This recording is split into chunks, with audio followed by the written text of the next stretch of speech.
Tonight, breaking news less than 24 hours now until this high-stakes summit. What President Trump is now predicting about the potential outcome and what Vladimir Putin said about it today. Also tonight, the new track, this tropical storm now set to become a major hurricane, the potential paths very close to the East Coast. First, less than 24 hours before this face-to-face meeting, President Trump, Vladimir Putin in Alaska. What will come of this summit and what could this mean for the future of Ukraine? Also tonight, Tropical Storm Erin gaining strength at this hour, set to become the first major hurricane in the Atlantic this season. The potential paths tonight bringing it dangerously close to the East Coast.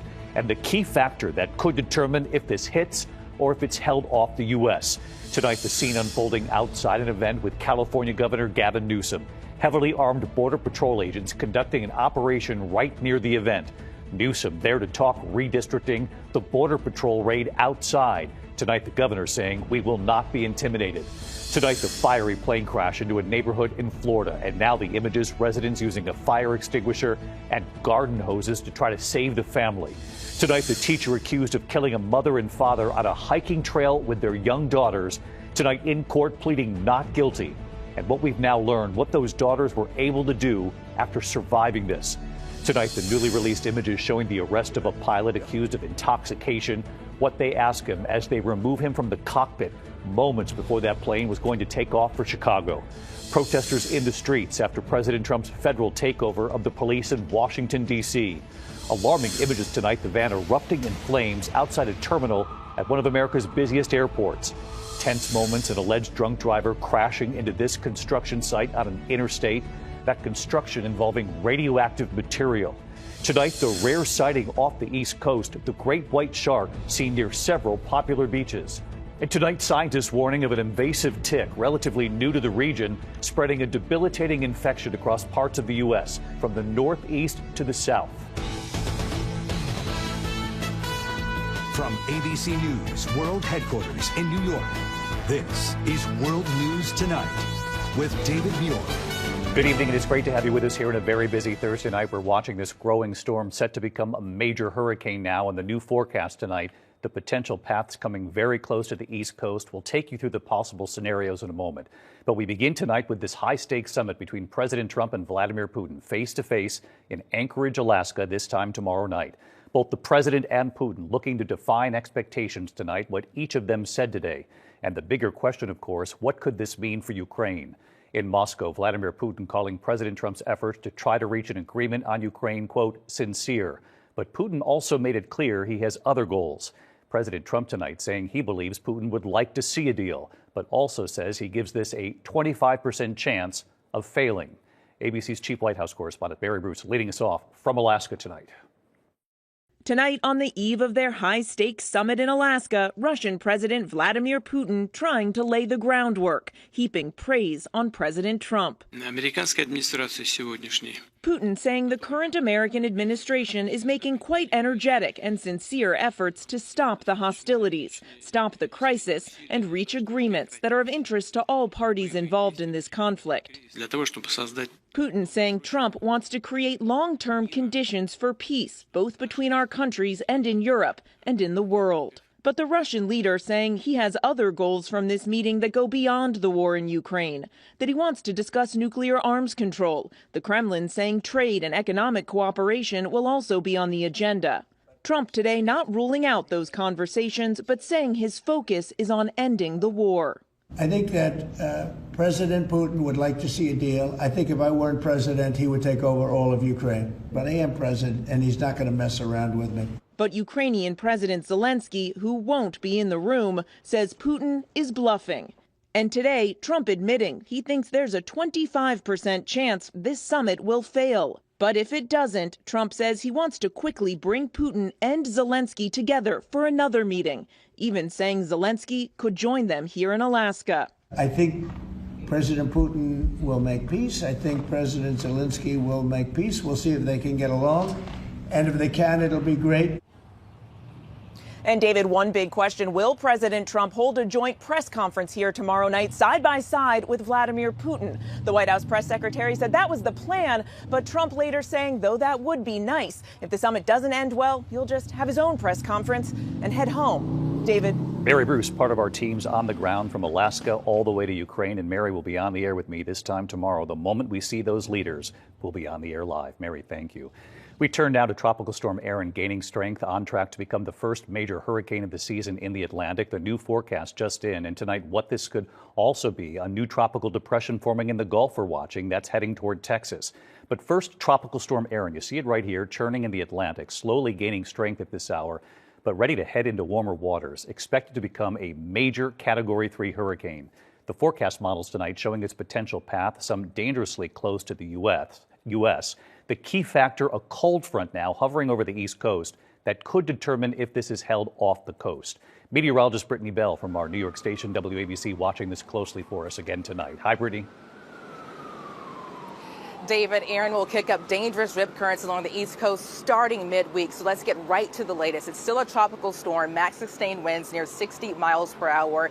Forecast to turn into a Category 1 hurricane later on Friday. There's already a tropical storm watch for the Lesser Antilles that will take aim near Puerto Rico as a major Category 3 hurricane on Sunday, then turning north. The reason why for that turn, it tracks in between high pressure and a cold front. The question, how close will that get to the eastern seaboard? Bottom line, just brace for dangerous rip currents starting Tuesday, lasting into Sunday. I want to also talk about what's going on in the southern Gulf. We're watching an area of low pressure that could soon turn into a tropical depression, bringing heavy rain to South Texas on Friday. David? Brittany Bell and the team at WABC, thanks to you as always. We turn now to the scene unfolding in Los Angeles today, a federal raid outside an event with Governor Gavin Newsom. The governor there to talk redistricting, his plan to respond to what Republicans are planning to do in Texas, while outside heavily armed Border Patrol agents conducting an operation. The governor tonight questioning the timing and location, saying, "We will not be intimidated." ABC's Matt Gutman now from Los Angeles. Tonight, that striking scene outside a California event featuring the state's top Democratic figures, including Governor Gavin Newsom. A group of heavily armed Border Patrol agents conducting an operation near the venue in Los Angeles' Little Tokyo, saying they apprehended at least one person. The reason for our presence here in Los Angeles is to make, first off, Los Angeles a safer community. Newsom's team saying the action was meant as intimidation because inside the hall, the governor and state lawmakers were announcing a partisan redistricting plan to combat a similar Republican-led effort in Texas, backed by President Trump. Donald Trump, you have poked the bear, and we will punch back. We have got to meet fire with fire. Agents seen patrolling the area on foot and in vehicles before eventually entering the nearby federal building. Right outside, at this exact moment, are dozens and dozens of ICE agents. You think it's coincidental? There was no reason in the world for them to come here. Nothing to do with safety. In fact, this is the exact opposite of keeping our city safe. We do not need them here, and they had no business to come here and provoke this. And David, a short time ago, we learned of a death in a separate immigration raid, also here in Los Angeles. A man apparently fleeing ICE agents was hit by a car and killed. Meantime, Governor Newsom's office telling me that outside that event right here, the man who was arrested was merely selling strawberries, and the Department of Homeland Security also weighing in, saying this operation was merely about enforcing the law, David. Matt Gutman in Los Angeles tonight. Matt, thank you. We turn now to those new images of a fiery plane crash right into a neighborhood in Florida. The newly released images tonight showing what residents did in the area to try to save that family. ABC's Victor Oquendo now from Florida. It's a mess. Tonight, dramatic body camera video showing the harrowing rescue after a small plane went down in a Florida residential community. Get away from here. Go, go. It's still smoking on the inside. Surveillance video capturing the plane last month as it slammed into a tree in Pembroke Pines, north of Miami, then landed on its side. The earth was shaking, you know, when I heard it. It was that loud. Neighborhood heroes jumping in. I put on my shoes and I just ran. There was already a few of the neighbors outside already. So we had one neighbor with an axe, one had a fire extinguisher. I grabbed the water hose because the plane was on fire. On board, a family of 4 returning from vacation in Turks and Caicos, crashing less than a mile from North Perry Airport. 3 making it out, 1 still trapped inside. First responders rushing to the scene. Neighbors gently working to free her. Have a seat. Have a seat, Mama. Have a seat. You're okay. All 4 family members treated and taken to the hospital. And just last week, those good Samaritans who jumped into action honored by the city for their courage. David, miraculously, there were no serious injuries. The cause of the crash remains under investigation. Victor Oquendo with us. Victor, thank you. We turn next tonight to the mother and father who were killed on a hiking trail, their 2 young daughters nearby. Tonight, the teacher accused of killing the couple in court pleading not guilty. And what we've learned, what those daughters were able to do after surviving this. Here's Faith Abube. Tonight, the school teacher accused of killing a married couple out hiking with their daughters in a state park in Arkansas, pleading not guilty to murder charges. He largely was quiet. He made a couple of statements to the court, but I wouldn't say that he had any emotion, no. After a 5-day manhunt, police captured 28-year-old Andrew McGann as he was getting a haircut at this barbershop 30 miles from the crime scene at Devil's Den State Park. Authorities say McGann stabbed Clinton and Kristen Brink repeatedly with a knife as they fought to protect their 7- and 9-year-old daughters. They absolutely protected those girls to their fullest extent, to the point that it cost them their lives. The girls survived and, according to police, later gave a description of the suspect. The Brinks family and McGann had coincidentally both just moved to Arkansas. McGann to take a new teaching position, but police know of no connection and no motive. A random act that there's no personal connection between a suspect and a victim is actually extremely rare. And David McGann is being held without bond. If convicted, the prosecutor says he will seek the death penalty. David. Faith Abube reporting tonight. Faith, thank you. Tonight, the newly released images showing the arrest of a pilot accused of intoxication and what they ask him as they remove him from the cockpit just moments before the passenger jet was set to take off for Chicago. Here's Jay O'Brien tonight. Morning. Tonight, newly released body camera video shows the moment Savannah Airport police took a pilot into custody, suspected of attempting to fly while intoxicated. You doing okay? Yeah, fine. Officers pulling Southwest airline captain David Alsop out of the cockpit as he was beginning pre-flight checks for a trip to Chicago around 6 a.m. on January 15th. When was the last time you had something to drink? Last night. About how many hours ago? Like 10 hours ago, at least. Alsop telling officers he had 3 beers the night before. Gross. Blaming the smell of alcohol officers detected on his nicotine gum. Well, I can smell an odor consistent with an alcoholic beverage. Police say Alsop failed multiple field sobriety tests. I need you to follow it with your eyes. Your eyes only. 1, 2. And declined to submit to a blood test. Would you agree to a blood draw to test your blood alcohol content? No. Officers then escorting him out of the airport, where he was handcuffed and put in the back of a police car. David, Southwest Airlines says it's fired Alsop. The FAA revoked his pilot's license. Any criminal charges are still pending. David. Jay O'Brien from Washington tonight. Jay, thanks. Now to protesters in Washington, D.C. after President Trump's federal takeover of the police there. ABC's Mola Lenghi in the Capitol tonight.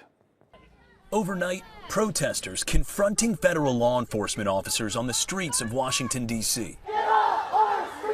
Blasting President Trump's takeover of the district's police force, some carrying signs reading, "Fascists go home," or warning, "ICE ahead," as authorities set up one of the first checkpoints in a busy downtown area.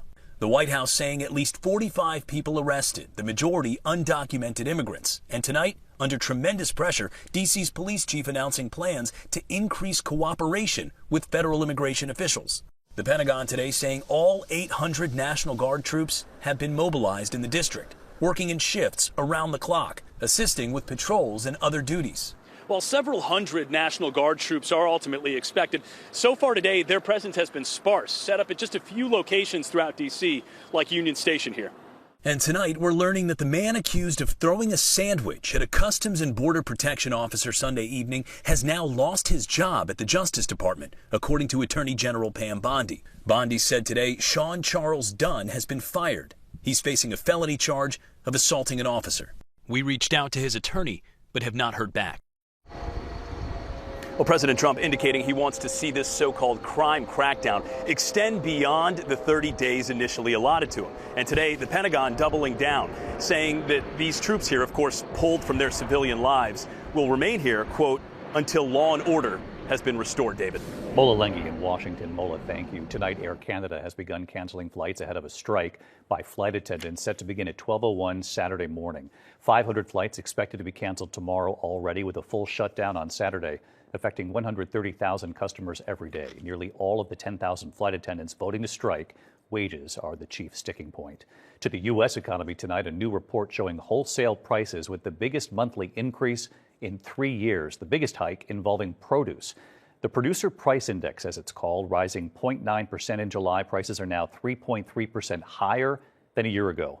One of the biggest jumps, the price of fresh and dry vegetables going up 38.9%.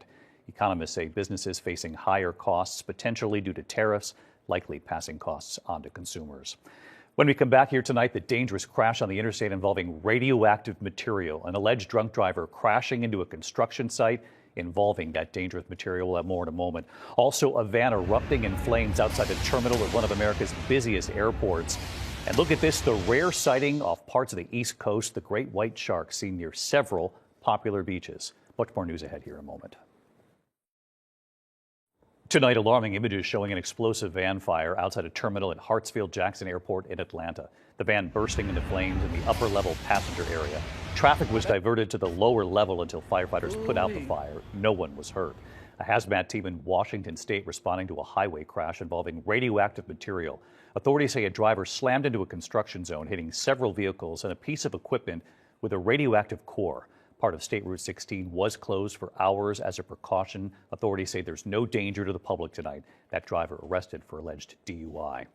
When we come back tonight, the great white seen right off the East Coast, several popular beaches, and a very unusual place to see a shark like this. And the new warning tonight about a new invasive tick spreading a debilitating infection in a moment. To the index of other news tonight, authorities are warning of a large great white shark off the beaches of Scarborough, Maine, near Portland. The shark, up to 12 feet long, it was spotted near several popular beaches. Swimmers are urged to be on alert. Great whites are not as common off the coast of Maine. Tonight, scientists are warning of an invasive tick spreading a debilitating infection across parts of the U.S. The Asian longhorn tick, they're calling it, carrying a potentially dangerous bacteria called Ehrlichia chafensis. Symptoms include fever, chills, muscle aches, fatigue, and headaches. Climate change and shorter winters helping the tick spread across the U.S. First detected in New Jersey in 2017, now found in at least 21 states from the Northeast all the way to the South. Tonight, the largest study of its kind showing dogs can actually mirror their owner's health. Researchers in the U.S. monitoring more than 26,000 dogs. The study revealing dogs and owners can develop many of the same chronic conditions, including hypertension, diabetes, and arthritis, because they likely share the same environment as their owners. When we come back here tonight, the video now seen by millions, the baby hippo right here in the U.S. who didn't want to get out of the pool at the end of the day for dinner until his mom gave him a look. You'll see it. I'm not kidding in a moment. Finally tonight here, the son refusing to get out of the pool for dinner until that look from mom. Tonight in Goddard, Kansas, outside Wichita at the Tanganyika Wildlife Park, a moment caught on camera that's now been viewed worldwide an incredible 45 million times. Meet Mars, the endangered pygmy hippo, who was born here at the zoo just 6 weeks ago. Just 3,000 of them remain in the wild. His care team weighing him and with him around the clock. His mom, Posey, caring for him too. Mars climbing on the rocks, swimming, getting bigger every day. And in recent days, when it was time for Mars to stop playing and come have dinner, a moment that has now gone viral. So many parents can relate. His care team trying to coax him out of the water to come in for dinner. Little Mars does not want to budge, laying down, seeming to hold on for one more swim. Running away and out of his care team's grasp. No luck. That worker, Ellie, sits down out of ideas, and then it's mom to the rescue. Posey turning back, giving her son a look, what many are now calling the mom stare. And just watch. Mars takes notice. He immediately stops playing. That son gets out of the water and follows his mother in for dinner. The zoo documenting the remarkable and very relatable moment. And right here tonight, David, welcome to the Tanganyika Wildlife Experience. Matt Fouts, director of Tanganyika Wildlife Park. It's incredible how just universal, all different species seem to have that mom stare down. It's hilarious to see Posey do that with Mars every day when he does not want to go inside. He loves outside, and so it's a pretty hilarious thing to see. And tonight, an invitation from that zoo to come see the hippo for yourself. We hope everyone will come out to Kansas, to Tanganyika Wildlife Park, check him out. And so, your mission to Mars actually is to Kansas. Well, thank you for the invite, that baby hippo not messing with mom. I'm David Muir. I'll see you right here tomorrow night. Good night.